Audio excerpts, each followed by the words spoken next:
From 20 hertz, which is the lowest frequency that anyone can hear, all the way up to 20,000 hertz, right, which is the highest frequency that human ear can hear. And most of us, probably as adults, we get up to about 60,000 hertz. Right? So, what's interesting about this is that there's actual physical layouts of one little hair that represents one pitch for your ear here. And that's then sent to the brain. And it's laid out across this membrane which goes from low to high pitches. So as the pressure in the ear changes, each of them will respond to particular frequencies, right? And so frequency and pitch is an interesting association. And what happens in our brain when certain pitches, when certain frequencies are picked up, and what pitches are mapped to those is where it gets particularly interesting. So that brings me to pitch, right? Understanding pitch and and musical systems, right? So we basically split pitch into 12 notes, right? 12 semitones over a scale, and those are repeated up and down, and it's basically just a representation of a frequency that we can map to a certain point, right? We map them from low to high, but that's just arbitrary. And we set those at particular frequencies. So a pitch gets set at a particular frequency. Concert pitch you might have heard of is 440 hertz, right? Is at 440 hertz, that's 440 oscillations, I want to say, per second. But that's, again, it's an arbitrary thing, right? There's symphonies, there's orchestras in the world that set a lower pitch or a higher pitch for 439, 442, I think, or some. And there's also like examples of, in the past, there's organs that have been built in the 1700s that all composers would have composed them. And the A is actually set even higher, about 480 hertz, which is over a semitone higher than the A that we hear today. Whatever we're calling it. So it's entirely arbitrary, right? So this is basically the chromatic scale, right? That's A to A, and what you can see there is basically semitones moving up in the same intervals, right? So you move from A to A sharp, that's one semitone, and then the next line, A sharp to B, is another semitone, and so on and so forth, until we get to A again, right? Now, what's interesting about this is that we create a scale using this frequency, right? So we solve 440 hertz. Now, these sound like the same interval, right? They're a set interval in our ear. They sound like they're the same distance apart, but the frequencies that are actually vibrating are not equally apart, right? So, for instance, A is set at 440. If you double that frequency, you get an A one octave higher. That's an 880 hertz, right? But the distances between each of these seemingly equal notes, and they do sound equal to us, are actually increased not equally, but by a percentage. So A sharp is actually A by, let me get this right, 106% of A, right? So 466 hertz. And so on and so forth, right? So this is, and I'll show you. So these are semitones, right? Yeah, there you go. So you can see that the actual distance between A at 440 hertz and A sharp at 466.2 hertz is 26.2 hertz.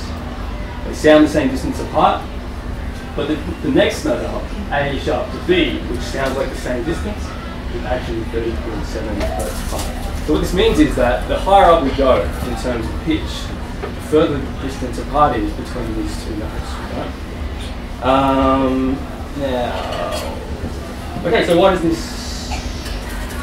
interesting? Why does it work? It's because our brains actually pick this up as specific information. We know which pitches sit where, and we know this because we actually have a physical membrane in our body, in our ear, that actually maps them out as specific pitches. But if you've ever heard of modulation, like key changes, you know, you can play songs in different keys, right?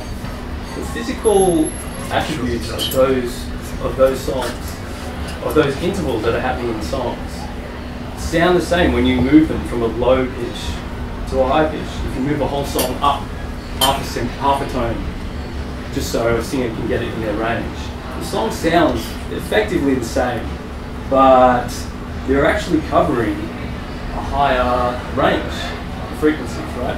And the same can be said if you move it down. If you move it down, you actually cover a shorter frequency. And what's interesting is that our brains actually adapt. So we actually process this, and we're not actually sure why it happens in that way. And so that's particularly interesting. I mean, like, you obviously, like, a great example is Bon Jovi's Living on a Prayer, when he gets to the final big chorus, and then he gets a key change, and it's a great moment. It's a guilty moment, but it's a great moment.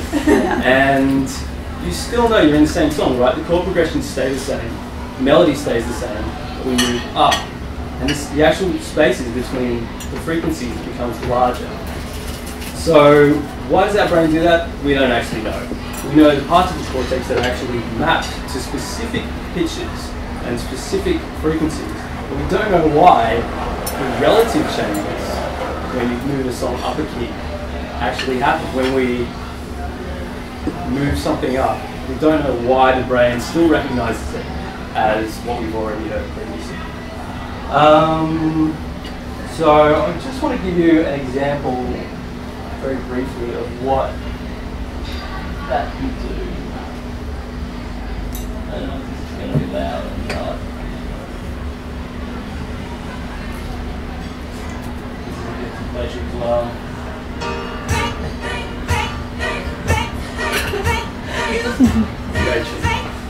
This is basically an example of a tune that's the same basically throughout the whole song, but they move up a semitone twice actually. So there are 3 separate keys in the entire song. They're literally spacing out the notes in the progression far further than they were when we began right now. So when the kids, G, I want to say G, I'm on camera, aren't I? But notice here, move up the semitone. Spaces have actually become wider between the different frequencies of the notes.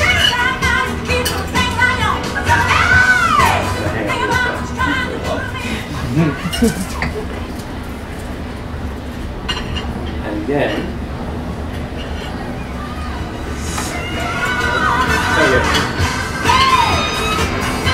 okay, so by the end of the song, we moved up full tone, the whole tone, right? 2 semitones. We've gone through 3 separate keys. You still know, you can hear it. You can hear what's happening, right? It just sounds the same essentially as when we started the song, right? Singing the same words, you know, bands playing the same groove, playing the same progression, but the space is far wider. So, what's going on? Anyway, any questions?